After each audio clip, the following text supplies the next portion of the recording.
Shalom, selamat pagi jemaat Tuhan. Berjumpa kembali dalam doa pagi online.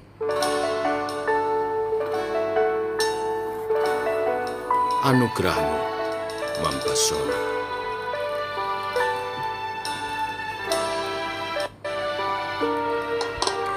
Tuhan, kau sungguh besar,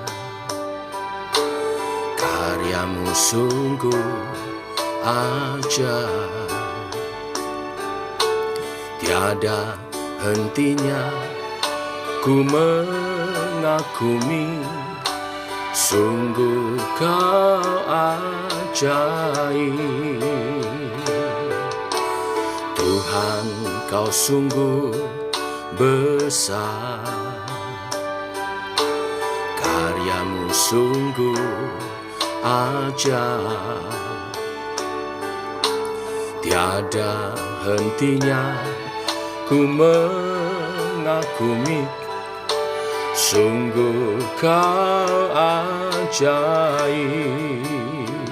Ku mau selalu bersyukur kepadamu Tuhan, anugerahmu mempesonaku.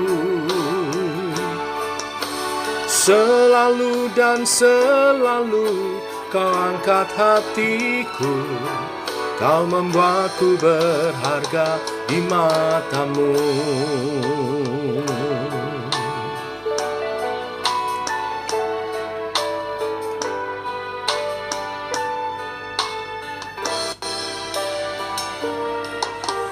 Tuhan, kau sungguh besar, karyamu sungguh ajaib, tiada hentinya ku mengagumi, sungguh kau ajaib.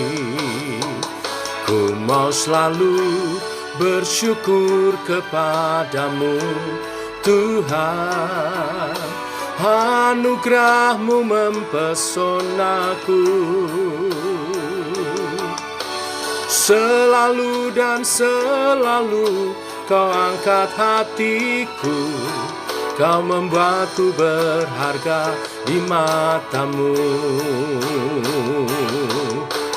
Ku berharga di matamu Tuhan, anugerahmu cukup bagiku. Ku berharga di matamu Tuhan, anugerahmu cukup bagiku. Ku mau selalu bersyukur kepadamu Tuhan, anugerahmu mempesonaku. Selalu dan selalu kau angkat hatiku, kau membuatku berharga di matamu. Ku mau selalu bersyukur kepadamu Tuhan, anugerahmu mempesonaku. Selalu dan selalu kau angkat hatiku, kau membuatku berharga di matamu. Selalu dan selalu kau angkat hatiku, kau membuatku berharga di matamu.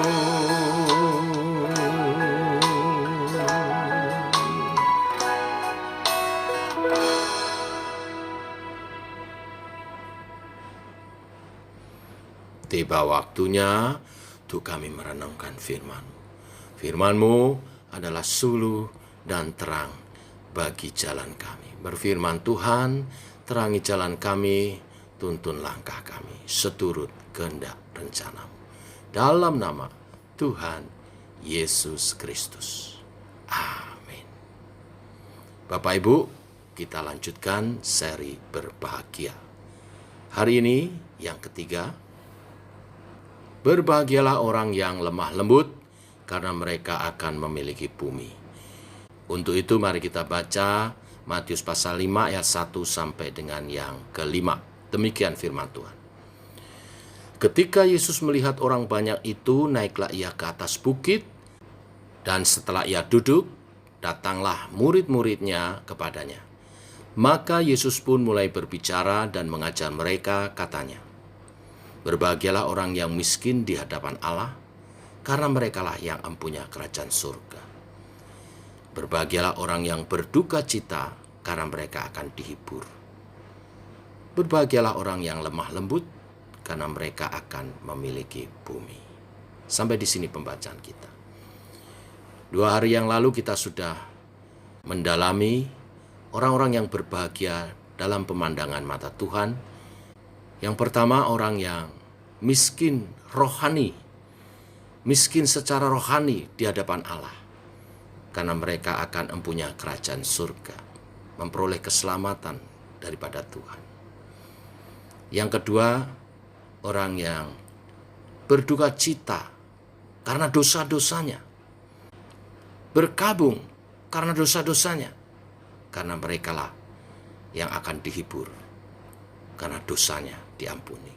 Hari ini, berbahagialah orang yang lemah lembut, karena mereka akan memiliki bumi. Apa arti lemah lembut?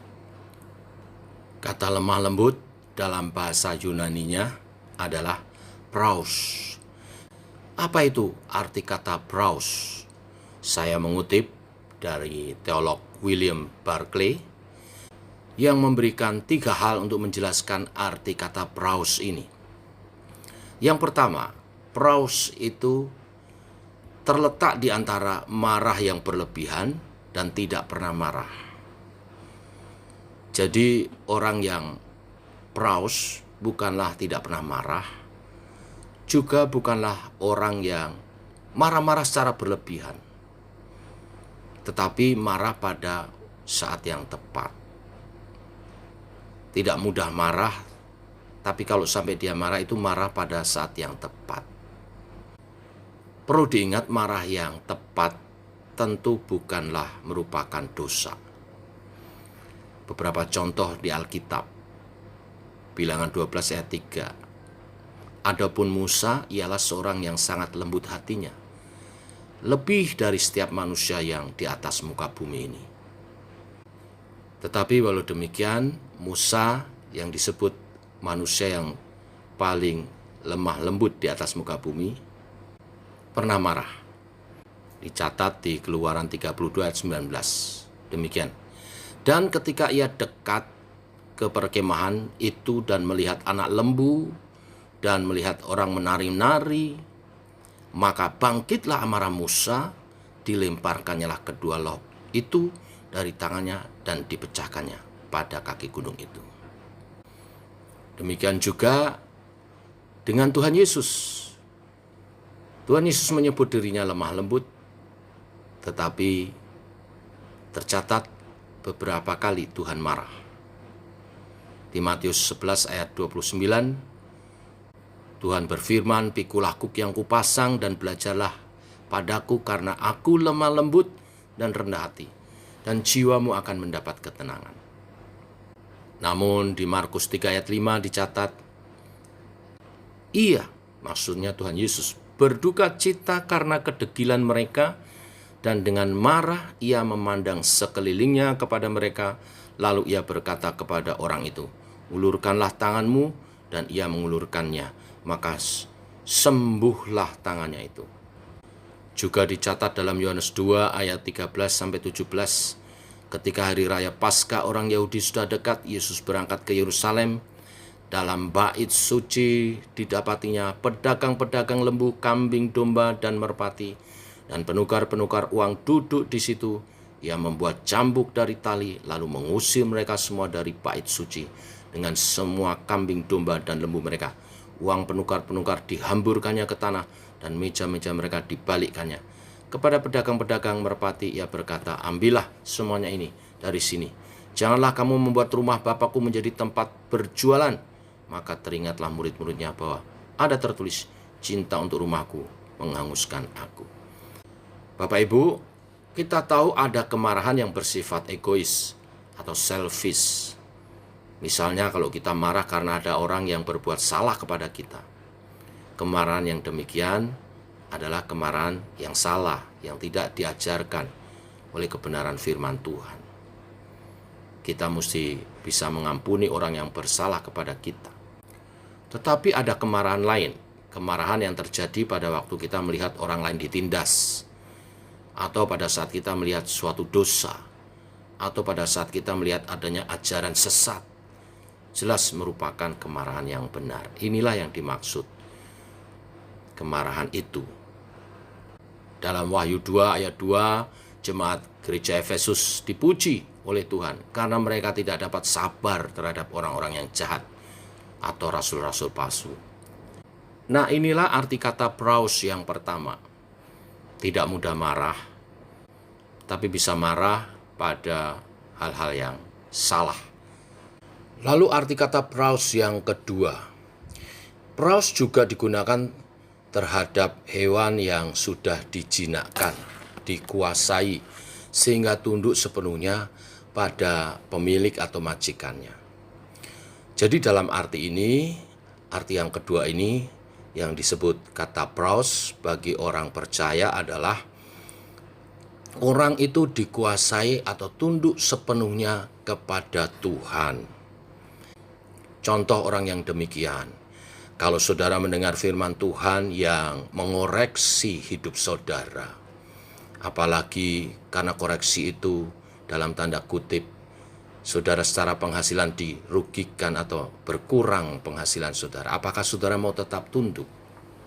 Saat saudara mengambil sikap tunduk, itulah praus, itulah kelemah lembutan. Hati kita lemah lembut, mau taat dan mau dibentuk oleh firman-Nya. Itu kata praus yang kedua. Kata praus yang ketiga sering dikontraskan dengan kesombongan. Jadi praus yang ketiga mengandung arti rendah hati. Contohnya Mazmur 37 ayat 11. Tetapi orang-orang yang rendah hati akan mewarisi negeri dan bergembira karena kesejahteraan yang melimpah-limpah. Kerendahan hati timbul karena pengenalan yang benar tentang diri sendiri dan juga kepada Allah. Karena itu di Matius 5 ayat 3, mengenali diri sendiri, menyadari bahwa diri kita sebagai orang yang penuh dosa dan merasa tidak layak, tidak berdaya dengan dosa itu, hanya Tuhan yang mampu menyelesaikannya, akan menjadi dasar bagi karakter lemah lembut di ayat 5 yang kita renungkan hari ini. Jadi praus yang ketiga artinya sikap atau karakter yang tidak sombong, rendah hati. Selain daripada itu, Bapak Ibu Saudara sekalian, kata sifat praus atau karakter praus ini juga adalah hasil karya Roh Kudus dalam diri kita. Galatia 5 ayat 22-23, salah satu 9 karakter buah Roh Kudus adalah kelemah lembutan. Jadi kelemah lembutan adalah karya Roh Kudus dalam diri orang percaya. Ini artinya untuk saudara memiliki karakter lemah lembut adalah bagaimana saudara membuka diri untuk Roh Kudus berkarya dalam dirimu. Saat engkau memberi dirimu, membuka hati dan roh dan jiwamu untuk Roh Kudus berkarya, Dia akan berkarya, menghasilkan buah-buah Roh Kudus. Dan salah satunya adalah kelemah lembutan. Oleh sebab itu, mari buka diri seluas-luasnya untuk Roh Kudus bekerja, memenuhkan dan berkarya di dalam diri kita, membentuk karakter-karakter kita, dan menyatakan kuasanya oleh karunia-karunia-Nya untuk kita berkarya bagi Tuhan. Orang-orang yang dipenuhkan Roh Kudus dan Roh Kudus berkarya dalam dirinya membentuk karakter lemah lembut, dikatakan akan memiliki bumi. terjemahan lebih tepatnya akan mewarisi bumi. Kata mewarisi bumi diartikan sebagai diberkati oleh Tuhan. Karena kata Yunani untuk bumi ini pakai kata ke, yang mempunyai macam-macam arti. Ada bumi, tetapi juga ada arti kata tanah, daratan, country atau negeri, wilayah, tanah, ya. Jadi sekalipun bisa diterjemahkan bumi, tetapi juga bisa diterjemahkan tanah atau negeri, wilayah. Dan kita tahu Tuhan berjanji untuk memberikan tanah Kanaan kepada keturunan Abraham. Selama ratusan tahun janji itu diulang-ulang bagi bangsa Israel, hingga menjadi suatu ungkapan yang artinya menerima berkat Tuhan. Diberkati oleh Tuhan di tanah perjanjian, mewarisi bumi, mewarisi negeri. Muncul berulang-ulang di Mazmur 25 ayat 13, Mazmur 37 ayat 9, 11, 22, 29, 34, Yesaya 57 ayat 13, ya. Nanti baca ayat-ayat tersebut. Mewarisi bumi artinya sama dengan diberkati oleh Tuhan. Arti yang lain, orang yang lemah lembut, karena karakternya yang lemah lembut, yang baik, mudah diterima oleh semua orang, sehingga dia dapat beradaptasi di mana saja, sehingga dia memiliki bumi, artinya di mana saja dia hidup, dia akan sukses. Baik arti yang pertama, diberkati oleh Tuhan dalam tanah perjanjian, maupun arti yang kedua, di mana saja akan berhasil, sangatlah luar biasa dan kita rindukan. Mari kita jadi pribadi-pribadi yang lemah lembut, sehingga berkat Tuhan dicurahkan, dilimpahkan di tanah di mana saudara dan saya ditempatkan oleh Tuhan. Di situ saudara berkarya dan berhasil, dan berkat-berkat Tuhan dilimpahkan untuk saudara menjadi berkat dan kesaksian. Tuhan memberkati. Mari kita berdoa. Bapa, kami mengucap syukur oleh kasih dan anugerah-Mu, rahmat-Mu baru. Demikian hari ini Engkau membukakan kepada kami kebenaran-kebenaran firman untuk menjadi pribadi yang lemah lembut. Dan kami menyadari oleh kebenaran firman yang kami dengar hari ini bahwa kelemah lembutan adalah karya Roh Kudus dalam diri kami. Maka kami buka hati, buka hidup kami, buka diri kami untuk Engkau berkarya sepenuhnya dalam kami. Penuhkan kami dengan Roh-Mu dan berkaryalah. Bentuk seturut kehendak-Mu. Nyatakan pribadi-Mu atas kami. Kasih, sukacita, kebaikan, kelemah lembutan. Sehingga janji-janji berkat yang menyertainya digenapi. Kami hidup sukses untuk memuliakan Tuhan dan menyaksikan Tuhan. Demikian doa kami dalam nama Tuhan Yesus, menyertai sepanjang hari ini perjalanan kami. Dalam nama Yesus kami berdoa. Amin. Demikian saudara, doa pagi kita. Selamat pagi. Shalom.